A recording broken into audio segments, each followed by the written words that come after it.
வணக்கம் மக்களே. Big pass லைவ்ல வந்து பார்த்தீங்கன்னா தினேஷ் மற்றும் விஷ்ணுவோட கூட்டணி புது விதமான ஒரு கூட்டணி அமைச்சு இந்த டாஸ்க்கை தோக்கிற மாதிரி ஒரு பிளானிங் போயிட்டு இருக்கு.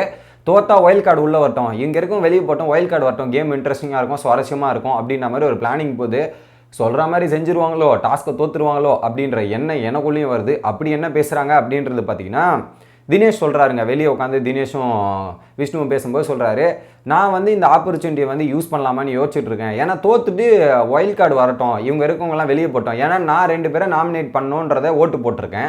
அவங்க 2 பேர் வெளியே போகிறதுக்கு இது ஒரு ஆப்பர்ச்சுனிட்டி கிடைக்குதுன்னு அதை தாராளமாக எடுத்து நம்ம பண்ணலாமே, தோத்துடலாமே. ஏன்னா நான் நாமினேஷன் இல்லை, சேஃபாக இருக்கேன். விஷ்ணு நீங்களும் நாமினேஷன் இல்லை, சேஃபாக இருக்கும். ஸோ அதை எடுத்து யூட்டிலைஸ் பண்ணால் நான் எப்படியா இருந்தாலும் இந்த கேமை பொறுத்தவரை வீட்டை விட்டு வெளியே அனுப்புறது தான் கேமு.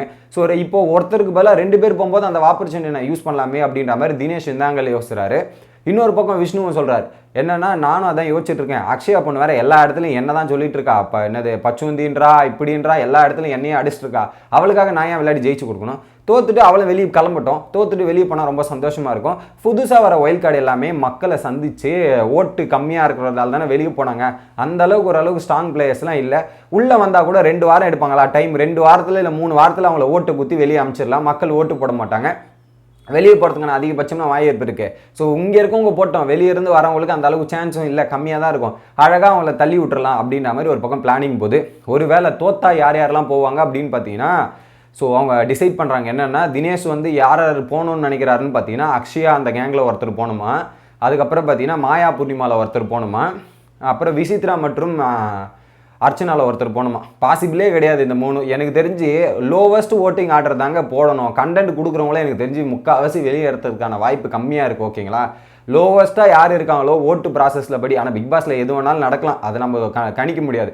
பட் எனக்கு தெரிஞ்சு ஓட்டிங் படி தான் போனோம். 3 பேர் வராங்களா, 3 பேர் யார் ஓட்டிங்கில் லாஸ்ட் இருக்காங்களோ அந்த 3 பேர் வெளியே தூக்குங்க. மிச்சர் கேட்டியெல்லாம் வெளியே தூக்குங்க. கண்டென்ட் கொடுக்குறவங்களாம் உள்ளே இருக்கட்டும். அப்போ தான் கேம் இன்ட்ரெஸ்டிங்காக இருக்கும்.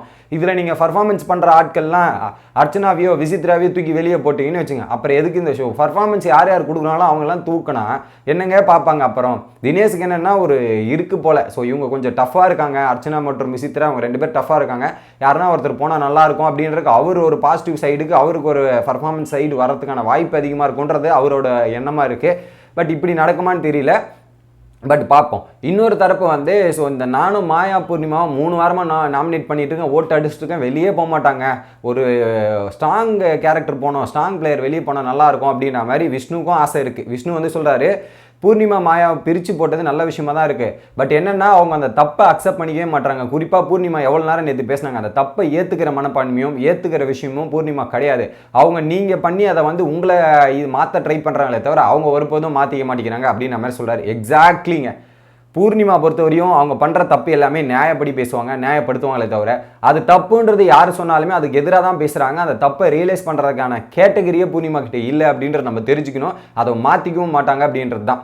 இன்னொரு பக்கம் தினேஷ் வந்து இந்த சீக்ரெட்டை உடைக்கிறார். எதுக்கு நான் பிரித்து போட்டேன் அப்படின்னும் போது பார்த்தீங்கன்னா, ஸோ எல்லாரையும் பிரித்து போட்டால் அவங்களோட கேம் பிளே ஒரு பக்கம் தனியாக தெரியும். இன்னொரு பக்கம் வந்து இங்கே சண்டை நிறைய லூஸ் டாக்ஸ் விடுவாங்க, பிளானிங் எதுவுமே பண்ண முடியாது அப்படின்ற மாதிரி நினச்சி போட்டேன். இதை நினச்சி போட்டாலுமே லூஸ் டாக்ஸும் நடக்கல, பிளானிங் பண்ண முடியாதுன்னு சொன்னார். ஆனால் பிளானிங் எப்படியா இருந்தாலும் அந்த பிளானிங்லாம் போட்டு நடந்துட்டு இருக்கு. என்ன தான் பிரித்தாலும் அந்த பிளானிங்லாம் தடுக்க முடியாமல் ஒரு பக்கம் பிளானிங்லாம் நடந்துட்டு தான் இருக்குது. அதுக்கேற்ற மாதிரி கேம் மூவ் ஆகிட்டு இருக்கு. ஸோ நேற்று கூட வந்து நைட்டு மாயா குரூப் வந்து பிளான் பண்ணிட்டு இருந்தாங்க, இதெல்லாம் பண்ணிட்டு இருந்தாங்க. கண்டிப்பாக பிளானிங் தாங்க பண்ணுவாங்க, அவங்க எப்பவுமே இதே வேலை தான் அப்படின்ற மாதிரி விஷ்ணுவும் சொல்லிட்டு இருக்காரு. பட் மாயா கேங்கை பொறுத்தவரையும் இந்த வாரம் வந்து கண்டிப்பாக டாஸ்க்கை ஜெயிச்சு விளையாடணும் அப்படின்ற மாதிரி. ஏன்னா அவங்க நாமினேஷனில் அவங்க ரிஸ்கில் இருக்காங்க. அதே அவங்களாம் ரிஸ்கில் இல்லைனா தோக்கலாம் அப்படின்னு விளையாடிட்டு இருப்பாங்க. அவங்க ரிஸ்கில் இருக்கிறதால ஜெயிக்கணும் அப்படின்ற மாதிரி விளையாடுறாங்க. அதுக்கு ஆப்போசிட்டாக விஷ்ணு மற்றும் தினேஷ் யோசிக்கிறது சரிதானே. நம்ம நாமினேஷனில் இல்லை, நம்ம எப்படி வேணாலும் விளையாடிக்கலாம், நம்ம இருந்தால் தான் நமக்கு பிரச்சனை. நம்ம அவங்களுக்காக போய் ஏன் விளையாடி கொடுக்கணும்? நம்ம ஓட்டு போட்டு அவங்களை எலிமினேட் பண்ணணும்னு நினைக்கிறோம், திரும்ப போய் நம்ம ஏன் காப்பாற்றணும் அப்படின்ற எண்ணத்தில் யோசிக்கிறது ஒரு மிகப்பெரிய ஒரு நல்ல விஷயம் தான். பட் அதில் திடீர்னு எதனா பிக் பாஸ் ட்விஸ்ட் வச்சு அது அவங்களுக்கே பேக் ஃபயர் ஆகிற மாதிரி ஆச்சுன்னு வச்சுங்க, ஒன்றுமே பண்ண முடியாது. ஏன்னா பிக் பாஸ் ஷோவை பொறுத்தவரை எந்த நேரத்தில் எந்த ட்விஸ்ட் வரும்ன்றது தெரியாது. பட் இந்த மாதிரி திட்டத்தை போட்டு எக்ஸிக்யூட் பண்ணலான்னு பிளானிங்கில் இருக்காங்க. அது ரியலாக என்ன நடக்குது அப்படின்னு பார்த்தா ப்ரோமோ ஒன்று கனெக்ட் பண்ணும்போது ஆமாம்ல சொல்லிட்டு போய் பண்ணாங்கல்ல அப்படின்ற மாதிரி கனெக்ட் பண்ண தோணுது. பட் ஏதா இருந்தாலும் நம்ம எபிசோடில் பார்த்துட்டு பேசுவோம். உங்களோட கருத்து என்ன அப்படின்றத கமெண்ட் பண்ணுங்க கைஸ்.